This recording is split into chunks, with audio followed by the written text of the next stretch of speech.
Welcome to the Informed Pregnancy and Parenting Podcast. I'm your host, Dr. Emilie De Ravin. Sitting next to me is a voice you may remember from previous episodes. She's a podcaster, childbirth educator, doula, placenta encapsulator, and midwife, Blyss Young.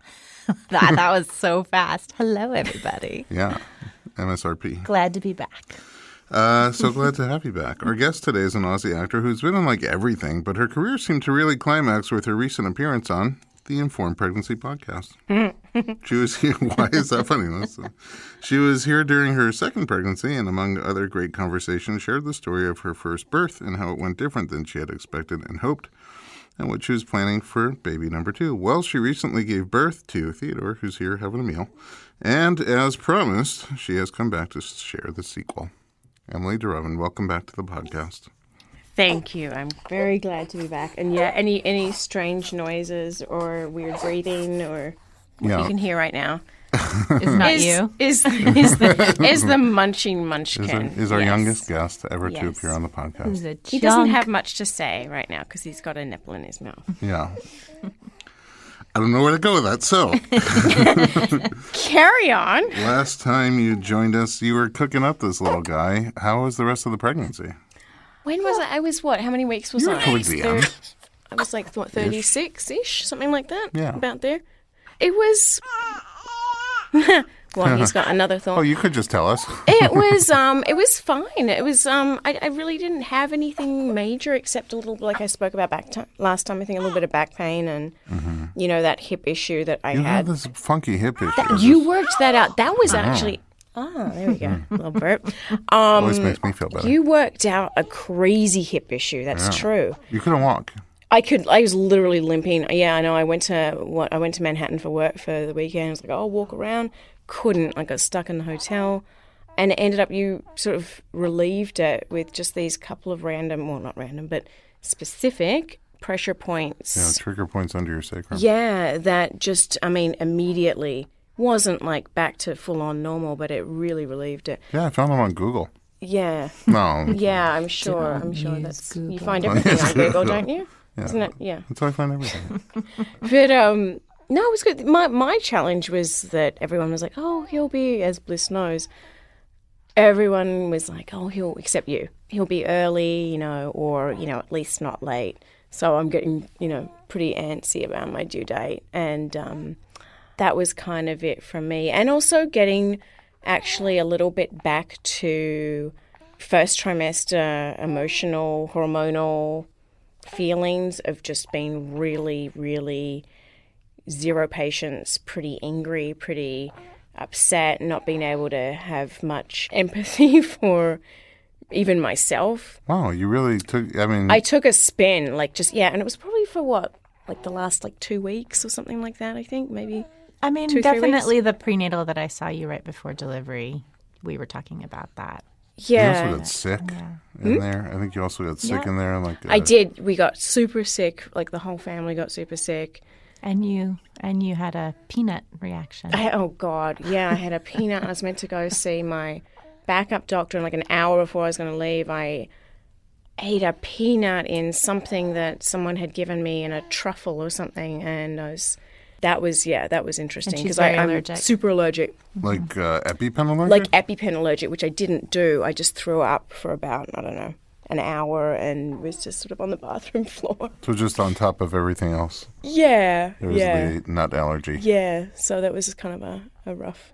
And it was during the hip issue thing too. Right, when you couldn't walk. Just like the last few weeks were just kind of... You also, I feel like you... Yeah, I guess maybe because people told you... I feel like you were almost there for longer than most people are almost there. Like you expected it to come early or before your due date. Well, for two reasons. People telling me, but also physically, which could be just me or could be, you know, a second shot or whatever. It doesn't really matter. The feelings that I was feeling physically with him were stuff that I started to feel the day before I had Vera, my daughter. So you felt it earlier. I felt it so much earlier. Like I was getting Braxton Hicks like every hour. I was walking became horrible. Like walking was enjoyable, and it was, you know, sort of a great release, and getting fresh air and exercise felt great. Then I got sick, and then when I started, like, oh, cool, I can walk again, and, you know, I'm not ill it started feeling like, oh, my baby's just going to fall out of me. I remember you saying that too. It sounds lovely, but that's just how it felt. Like every step was like, oh, it was no longer anything enjoyable except I should do this for him and me and gravity's sake. But were you doing things towards the end to specifically try to get baby coming out, going? I was doing yoga as well a couple of times a week. I ended up doing castor oil, which I think you know. No. Maybe you don't. Oh, really? You know this? No. I did. I took castor oil, which I've taken before, just for Those sneaky ladies. Wait, for what? Google. constipation. Oh, I mean, I didn't even know it was a constipation remedy. Yeah, it's in the children's section at CVS. That's why it loosens your bowels, and that's what stimulates It's kind of labor. funny too. You look it up, and people are like, "Oh, it tastes like What does it taste like? canola. It doesn't taste like Canola? oil. It doesn't taste like. Literally has no I don't flavor. drink canola oil. You don't? No. Oh, you should change your bio. No. 'Cause I There's never- a big thing on there. I'm going to look what else is in the children's section at CVS. Maybe it's just All the my good stuff is CVS. hiding out over I have there, a special CVS. But and obviously that's as well. If you don't know, that's not going to do anything unless you're actually ready. Anyway, When did you do it? I did it? I thought Eric told you because I'm like, I put everything on him. When you came over, I'm like, you gotta just tell her everything. Oh, that's when you were mad, or when you were in labor? When I was in labor, I guess slash mad, being in labor, in a way. But maybe around like 11 at night. Oh, so you took it right before you went into Yeah. it caused the labor. Yeah. Oh, wow. Okay. It totally No. triggered it. I was 2 days over, which to me felt like, I don't know, a few years. Well, because you were leading up to it. It was Yeah. like, it's going to be tomorrow. It's going to No, be I tomorrow. know. And like 2 weeks later, Because it's it felt almost like here. that it was everything, like I said, everything I was feeling was like the stuff I was feeling the day before. I heard you say it's going to be tomorrow so many times. In the middle of the night, I woke up thinking I was having contractions every 3 minutes. The last Stop thing I it. wanted to I'm pee. not that bad. There's got to be other people like me. No, you're amazing. No, no. Oh, I don't like either of you right now. But we love you. It's just you're unique. I did eat all of your caramello koalas, by the way. Oh, you did? Because I didn't come? It's not my fault. You took castor oil while I was on vacation. It's your fault, though, because... I agree with you. Yeah, I got That's true. Yeah, but When's Mom coming back? All right. So your plan was, and Blyss is not just an amazing midwife. Blyss is your amazing midwife. Yes. I don't know if I said that at the beginning. I don't think No, you I don't did. think you did, actually. So- You just randomly had Blyss Young, Yeah. Blyss is just happened to be in the hood. who I met through you, Yeah. through your glowing recommendation of knowing me decently well. Yeah. And that you were described as like the perfect combination of somebody who's super, super intelligent, very, very book smart, very on it and awesome in an emergency, but also very calm and spiritual and, naturally minded, but would not let that take over in cases where need That's be. exactly what I said, word for word. Wow, thank you. I'm blushing. No. I did not recommend castor oil 2 days post dates. you I didn't. just want to Okay. make sure that's Oh no, she told me never to take it probably. Because my mom was trying to get me to take it like 3 weeks before. She's like, I'll just do it. I'll bring some over. I'm like, first of all, I can get it here, Mom. Like it's We not have- like contraband or Oh, something. they even have it in the children's section. No, I didn't. Yeah. My children's section has little marijuana drops. Kids like suckers. Which CVS is that? West Hollywood. Come by anytime. So Blyss is a combination of book smart and street smart, and just super. It's like a weird combo because you don't usually find someone who's like really this or really that, and you're like No, it's true. you're both. Thanks, you guys. No, thank Well, you. I'm honored that you referred me, and we had a really good.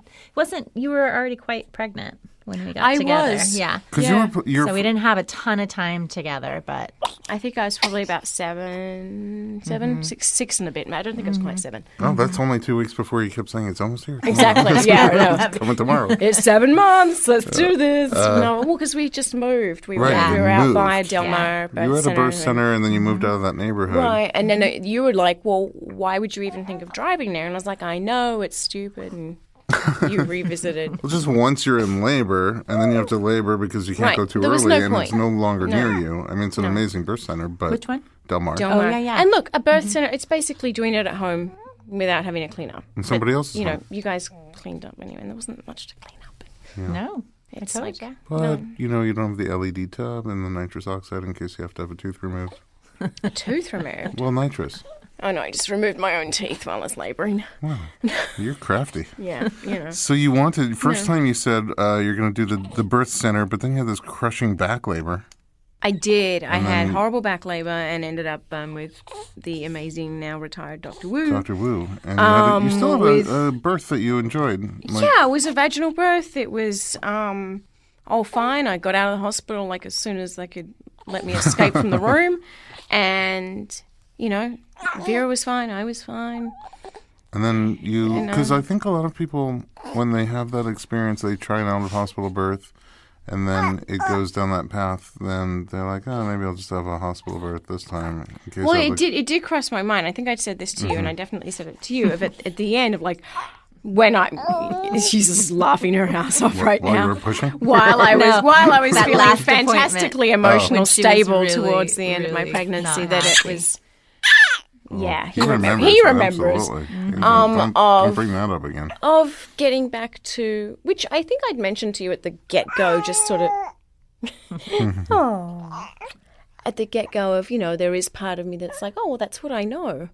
You know? Yeah. No, it wasn't my idea of my perfect birth, but it was, you know, what happened, and we were all fine, and it's all I've experienced. So at the end, though, it got back to, I'm just going to go in, I don't know, probably saying, like, I'm going to get induced. I'm going to just go back to the hospital and getting on that train again for about, 5 days. I mean, I think there's a certain point with a lot of women where it feels so out of their control and they're so frustrated that finding something that they feel like Something to hold on to. yeah, I can manage this. I can go in and I can do this and I can make it happen. And so I think that it was only a moment that you felt that way. But yeah. It felt like a long time, but it was probably like 5 days or something. And it was though a lot though, and it was, I don't know, I hate that a lot of people, not you guys obviously, but really diminish women's emotions at all in general, but especially during hormonal changes and during pregnancy and during postpartum and during the whole hormonal altering of one's mind. It's a real thing. Yeah. It's super serious. It's something not to take lightheartedly, and you know, it's all valid. And you really have to feel, because if you don't feel, if you can't relax your body and your mind, you're not going to have your baby at all. It's not going to happen. Yeah. You know, I go back to this video that is the most fantastic video I've ever seen of, I think it's what is it? Might be some animal, might be a giraffe or something, giving birth in its, natural habitat. Baby's crowning, and then lions come along. Mm-hmm. Baby goes back in. The animal runs and hides for a few days until it knows it's safe, and then has the baby. And it's like, well, yeah, how are you going to, whatever scares you is not going to, it's not going to help you. It's not going to induce labor in any way. So if you're scared by going to the hospital, maybe that's not your best path. If you're scared being at home, well, that's not your best path either.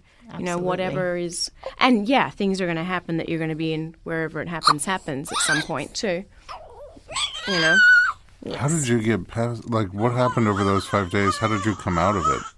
I gave birth. Oh, She took castor oil. I took castor oil. I gave Yes. birth. I went to Katsuya because I was like, I'm going to have sushi because it doesn't matter the anymore. baby's coming?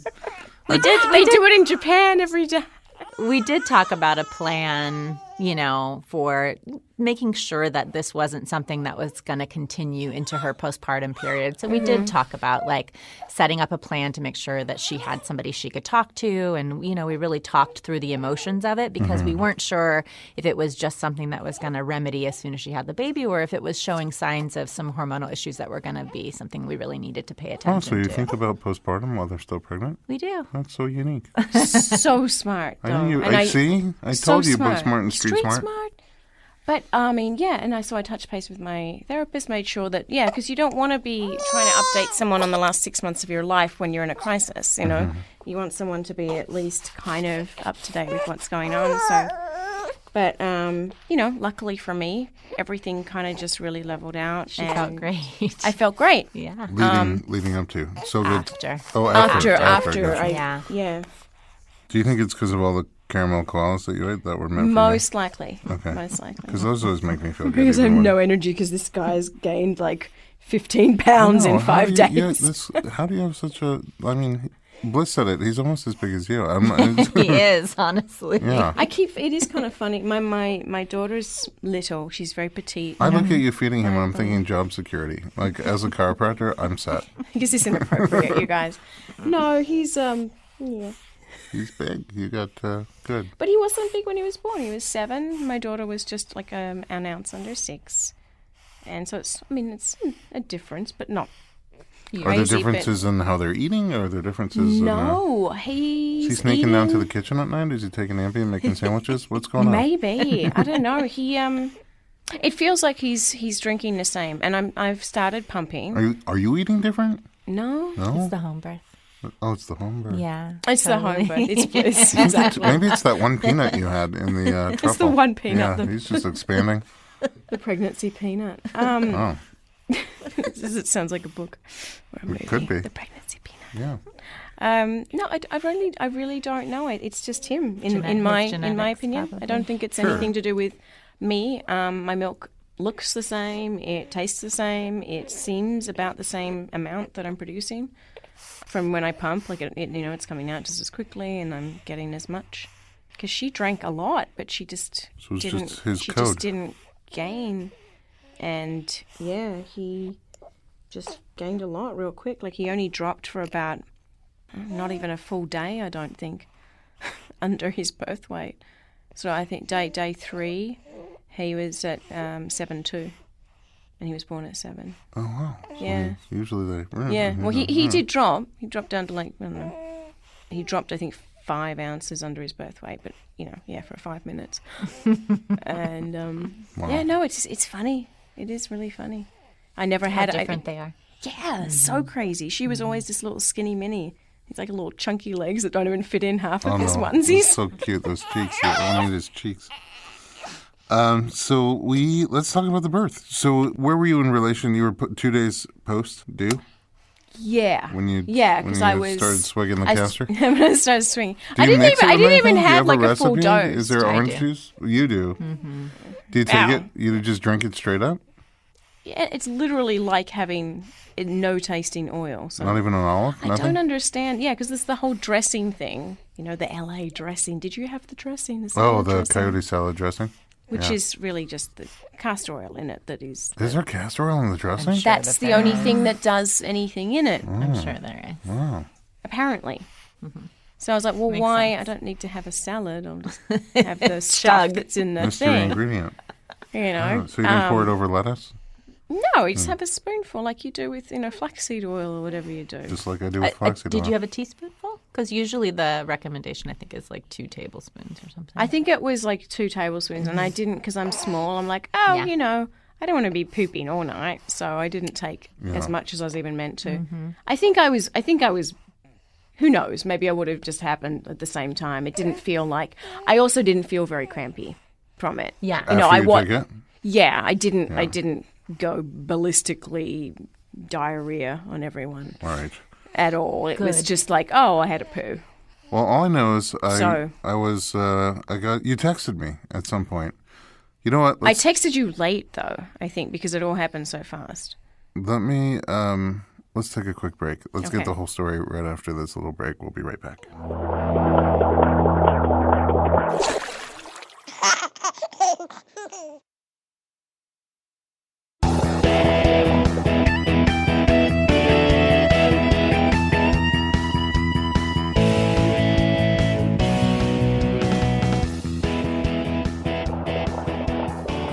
Welcome back to the Informed Pregnancy Podcast. We're talking to Emilie De Ravin and midwife Blyss Young.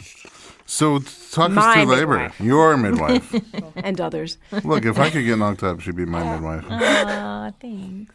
So what's going on? You tell me. You take the oil, and then what happens? You take the oil. I started again. So my first pregnancy, major back labor. Mm-hmm. So I never had I never had a clear recollection of what like a full on contraction felt like that was not back labor. So my biggest fear was going into back labor again, but also B, how do I know that it actually is labor and not just, heavier Braxton Hicks or something else, because I hadn't experienced just regular contractions with my first. I think it started around 2 in the morning, and then we started timing them on the app that we had turned off the call the ambulance thing that you get on there. And yeah, I just kind of kept timing them. And how far, do you remember how far apart they were? To start with, I don't. It's on my app history. Uh-huh. They were probably about 10 minutes or something, probably. Talk through them? Talk through them, not that intense? Yeah, I mean, I talk a lot. Even when I remember, so we ended up calling, we were like, oh, we'll let Blyss sleep, because it was super early and I was fine and, there was nothing seemingly wrong and my water hadn't broken. I'd had a little bit of bloody show, which I never had with my daughter. Well, I probably did, but I was probably already at the hospital at that point. Mm-hmm. And we called you around, 6:30, I think, in the morning? I trust you. Something like that. Something like that. It was about 4 hours into it. Which was very nice of you. And, unless there was something wrong, it's like, okay. You don't need we me don't know if staring it's at going to you. be... Yeah, and we don't know if it's going to be long or whatever, and we knew you were at home. And anyway, so I remember you saying to me on the phone, though, because Eric's like, oh, she wants to talk to you. And I'm like, I know why. She wants to see if I'm actually, having full-on contractions and how far along I am, because I know that you guys are all so smart and can tell how someone sounds. But knowing myself so well, I'm like, she's going to think I'm lying because I was so antsy to have him and because I never stopped talking. So you're like, you're very chatty. And I'm like, I know, but no, it's not. It's real. And so I said, I think I'll come over and see how things are going. I even remember purposely trying to shut up in between so that you'd be like, oh, okay. Oh, wait, she's quiet. This is yeah. real. Like over moaning or something. Because I'm like, I know, I'm ready. I just know. But it escalated pretty quickly from there. Yeah. Because by the time I got there, she was full on in labor. Still chatting? Still chatting. In between. Still chatting. And directing, like what she wanted and what we should be doing. And Eric was trying to get the tub set up. So that was funny. That was like a comedy of errors. Were you feeling it in your back? Or it was... No, I was feeling it in my hips. Front of your hips? After Blyss got there. Kind of back, but lower. Like nothing like I had with Vera, but I still wasn't even... I don't think I was still even 100% sure, even, I don't know, like an hour into you being there, that I wasn't going to be in back labor. Mm-hmm. Because how can you guarantee that this is not happening? So that's when I think I had you guys check me. Mm-hmm. Just so I could be like 100% sure I wasn't 1 centimeter again, because that's what happened with my daughter, that I was... What were you? I was... By the time I got to the hospital, I was still at 1 centimeter. Oh, what were you when Blyss checked you? Well, Julie checked, right? Well, Julie checked. I was 10. 10? Yeah. That's and you think I probably was when you got there. That's all you can do? Mm-hmm. So, yeah. I was 20. That's what you can do. That's really good. It's the best. Yeah. Got to 40. In like 2 hours. Yeah. I think that's really common, though, with women right before the baby is getting really deep into the pelvis, to feel a lot in their hips and in their lower back when the baby's passing through, because your back actually has to expand. It has to open up around the baby. Yeah. But different than back labor, where you're having those surges like all between time. Your lumbar and sacrum. And just, like you're going to break in half. It was different. Yeah, that was a breaking in half feeling. This was not a nice feeling by any means, but it was a productive feeling. That's important. It felt like something was happening that was meant to happen. Were you shocked when you found out you were 10 centimeters? Well, I didn't really. Because it was just like, you're ready. I'm like, oh, okay. But then I knew. Well, somewhere in there I got a text. Somewhere in there you texted me, or Eric did? I think, I texted you, I think maybe before Blyss got there. I was on vacation. Not in Hawaii. Where were you? No, we were just in like, where were we? We were in Moore Park, I think. Not so far away. Staycation. You'd driven somewhere. Yeah, we drove to Moore Park. And I remember thinking, shoot, I'm not going to get those caramello koalas. And you didn't. I didn't. I thought I'd get them afterwards, at least. I'm so lame too. I ate them slowly. I'm like, I'll just have a few and then I'll save some. They were all like late night post having him snacks. Yeah. Because I had kept them in the bedroom in case you were coming, above where we've got like a little temporary change thing set up for him. And so at night I'd be like, just have one more. I do that with my kids' snacks all the time. I'm like, I shouldn't. They're going to wake up in the morning, and I'm like, and they're not going to have any snacks. I hide in that because Vera, my daughter, she knows whenever I'm having. What are you having? What's that? What are you eating, Mum? I'm like, I'm eating some celery. It's a carrot.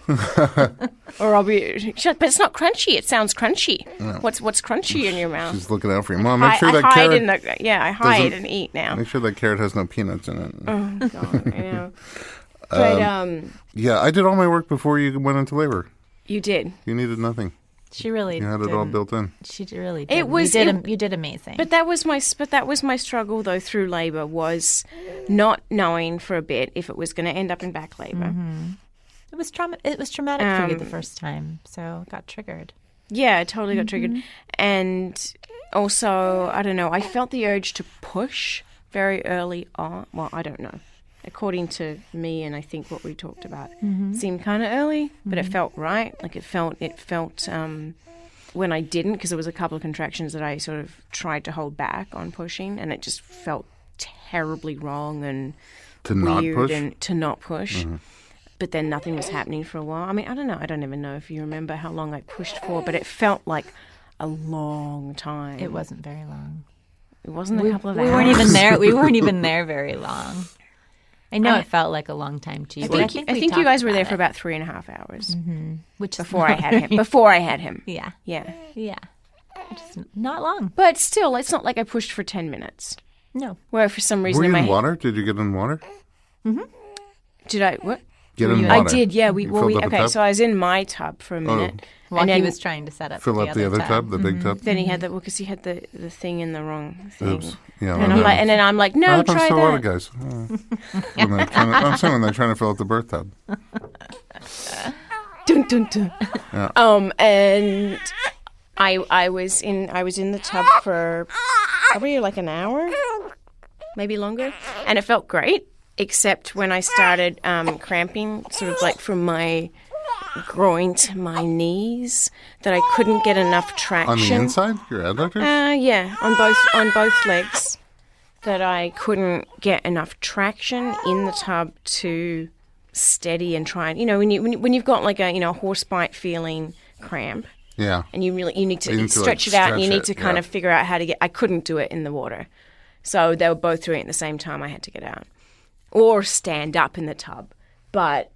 You were saying, Blyss, that it was not obviously a good idea to try and have him standing up, because then if I wanted to sit down or, for him to possibly drop into the water. Like, obviously it's fine to have him in the water directly, but you don't want to have him and then have him drop into the water after, right? Right. So standing up for birth is fine, but when you're standing inside of the tub, it's probably not the safest thing, because we want, we don't want the baby to come out into oxygen and then go into the water. Ever. Yeah. So it just limits a little bit when you're not submerged as you're pushing. That was the only concern. Mm-hmm. Right. Yeah. So you got out? I got out, ended up. So this was all in my bedroom. Got kind of a big bedroom area, and the tub was in that same room. Then it was. I don't know. We sort of laid down in a couple of different positions. And ended up, though, using Eric, my fiancé, as a birthing stool, basically, on the side of the bed. Oh. So it's one of my favorite positions, by the way. Your face right now. The partner birthing stool? It's one of my favorites. It is. Using the dad. As a birthing stool? Mm-hmm. It was cool. Mm-hmm. We got some cool photos. Yeah. I've been the birthing stool. You were? For other women? Yeah. I mean, just... There's one. Yeah, you were. Oh, maybe you came right after. For hundreds. There's one. She's had 5 kids. I think, were you there for that birth where she had her 5th at home? And I don't know. okay, don't I know think you were so. there afterwards, but I'm not sure if you were there when she actually gave birth. Oh, okay. And then she just That she was sitting on you. wherever she is, she just drops. Oh, I know what you're talking about. I was not there. She just with all her babies. She just drops on the floor when she's ready to give birth, and then just starts pushing right there. It does so somewhere in the hospital, and you could see it coming. She just goes down, and they like blanket the whole floor with sheets, so it's semi-sterile. And then she just that's where she is. But she's not up against anything. So then when she's trying to push, she needs something There's behind nothing. her. Gotcha. So and then also she has back labor even when the babies aren't posterior. So she likes to have the counter pressure with every surge, and including during pushing. So I'm behind her trying to counter pressure, but like leaning down, and all of a sudden she starts pushing back and grab. I'm like, I think I just turned into furniture. Yeah. So he was furniture. He was furniture. He was happy furniture. It was cool. No, so what, yeah, he had his hands on my thighs, and then I still have this, I don't know, I'm calling it like an ingrown bruise Oh wow. on my thigh that's still really sensitive. And I looked at pictures and I'm like, aha, it's there. It's exactly Pictures where my after the birth, but you don't pictures see it of now. of me laboring. No, you never saw it. It was so deep. but This you feel pain it. in my thigh Because- from where my hand was. Oh wow. Of pressing down on myself for traction. And yeah, so I had him off the side of the bed. I mean, he was caught. Yeah. He didn't just drop. But How was pushing for you? well, it was. That's why it was. Felt like I was pushing for so long. Actual, like, productive him coming out was, apart from obvious pain. It was a really cool experience. It was something that the main part of why I didn't want to ever be medicated if I couldn't help it. With Vera too, which I had to be, but with him, it was so nice to be able to just feel what your body is doing and what it can do, and going through it with him, even though I know I was going through it with her, just being able to have the conscious and physical, like the physical and emotional connection at the same time, as opposed to just looking in a mirror like I was with her. Mm-hmm. And no, it's really cool. It's insane. And then you look at pictures, you're like, how can your vagina do that? And I mean, I didn't tear with my daughter either at all, and I didn't tear with him. But how is just fascinating. It's still fascinating to me. It really is. I agree. Absolutely. Our bodies are so freaking cool. Then you make food for it And then, yeah. right away. And then he came out and just, he latched right away. He's got a much more lazy, he's a total guy. He's a lazy eater. My daughter was like she could do like a breastfeeding tutorial. She was like the perfect, I'm going to open my lips all pretty and open and not even burp and know when to come off and go back on. And this one's like, but he's great though. He's so sweet. How's having 2? I don't know how I was going to do it. I never really, I always wanted to think everything was going to be fine, and it is. It's amazing. But I never really had an expectation of how it would be. And it's first of all so sweet that he looks at her now that he's, a lot more alert and whatnot, and smiles at her, and, they have this like little thing going on. But from day one, though, my daughter was so sweet, so loving, like kissing him immediately, wanting to hold him and touch him, and never like a nasty word about him or the situation. Like, she's always been super into it. There's other challenges there, having a toddler, that I don't think she realizes why she's acting out a little bit now. Mm-hmm. Of just, she's about to turn 3, so there's just, developmental stuff going on, obviously, as there always is with growing up, but, kind of a leap right now with I that. can't believe she's not 3 yet. She's so mature. She's 3, March 12th. Wow. But she is definitely feeling that, there's definitely a lot of the pick me up, and wanting to stay home from school, even though she loves going to preschool. It's nothing negative about it. It's just that, he's home. I want to be home. Yeah. And I want to be picked up because he's picked up. So it's just, constantly trying to explain and, have empathy and understanding for it. And, you were a baby too, and it's because he can't do this and can't do that. And also trying to be very conscious of just little things, like instead of saying, oh, I'll be right there, I just have to change Theo. I'll say, oh, I'll be right there, I just have to do something. So I'm not always making it about, I'll be right there, it's just because of him, it's because of him, it's because of him. Because then I started doing that for a couple of days and I heard it and I was like, oh, God, that's got to have a massive impact on, oh, Mum's not going to be right there always because of the baby. So I just started, making it about me. I just need a moment. I'll be right there. I'm just having some carrots and celery. I'm just having my celery in the closet. But, it's great. It's so cool, though, seeing them together. And like we talked about kind of briefly before, seeing the differences. Like, they could not be more different. She's like hazel-eyed, brown hair. He's blonde, blue eyes. She's tiny. He's big. Personalities, like her first kind of look, like her go-to look was always this quirky, funny little smile. He's this kind of pensive, intellectual look. Did you ever show Elliot the video that she made about the birth? Oh, did I? Vera made a video about the birth? Before the baby was born? Not on purpose. She just walked in the door after school. About, I don't know, a month or so before he was born. Just talking about, oh, here's my baby in my tummy. Oh, it's going to come out of my vagina. Oh, I'm just going to have a little rest while I'm waiting for him to come out. And, the cat's tail is going to massage my back while I'm waiting. I'm just going to bend over on this box. Mum, is this box okay to bend? It was so cute. And then she talked about a water birth, right? She's like, she was like, oh, can you get the tub ready? This is before you gave birth. Was she at the birth? She was in the house. Sleeping. She was sleeping. Well, either sleeping or because my mum was in town from Australia for a couple of weeks. That's right. Your Fredo and Caramel koala. My hookup.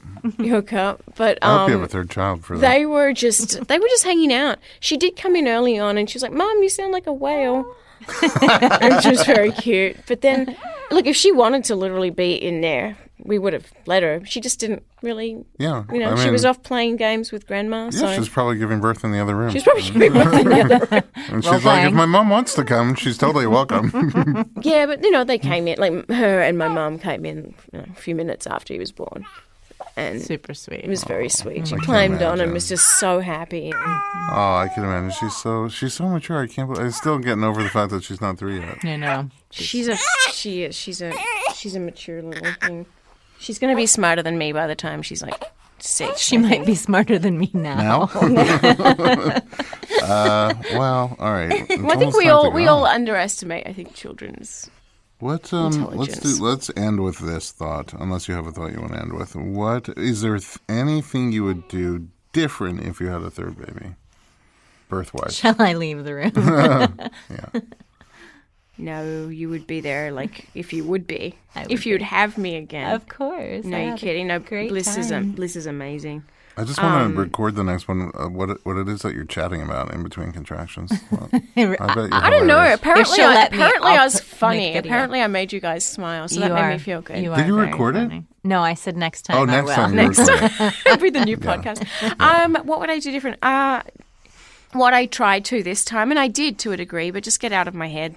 Mm. And you know what? Knowing now, having 2 completely different births, having one that was, a quote-unquote regular labour, that was not a back labour and there were no complications, knowing that that's what I would hope for and expect for, but also knowing that the most likely alternative, unless it was a, majorly different situation that I needed to have an emergency C-section or something went wrong, that it, I've kind of gone through the 2 most regular scenarios, it seems like. So it's like, okay, well, let's just let whatever happen, and I know that I'll be okay with either, instead of getting caught up in my head. And also just as much as you can think, well, every baby's different, and I knew that, and every woman's different, and I knew that, really believing that and knowing how different, and proof in the pudding, honestly, more than anything, is pregnancy is so different, but just how different my son is to my daughter. really emphasizes that for me.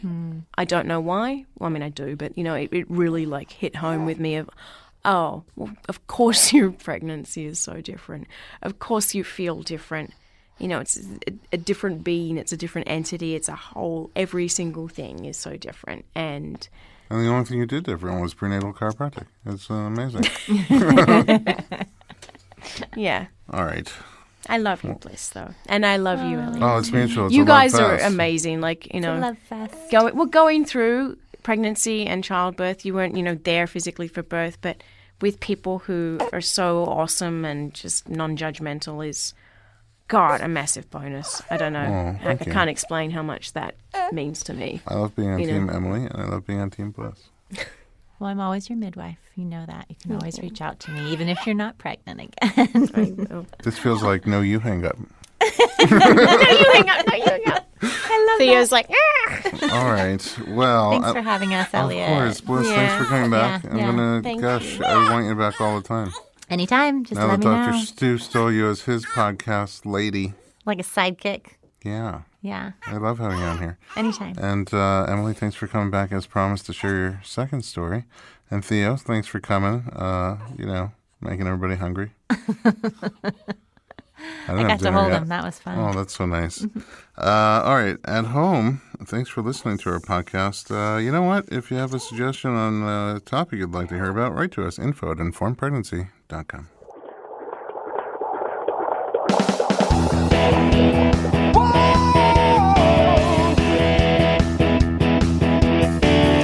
Doctor, give me the news. I got a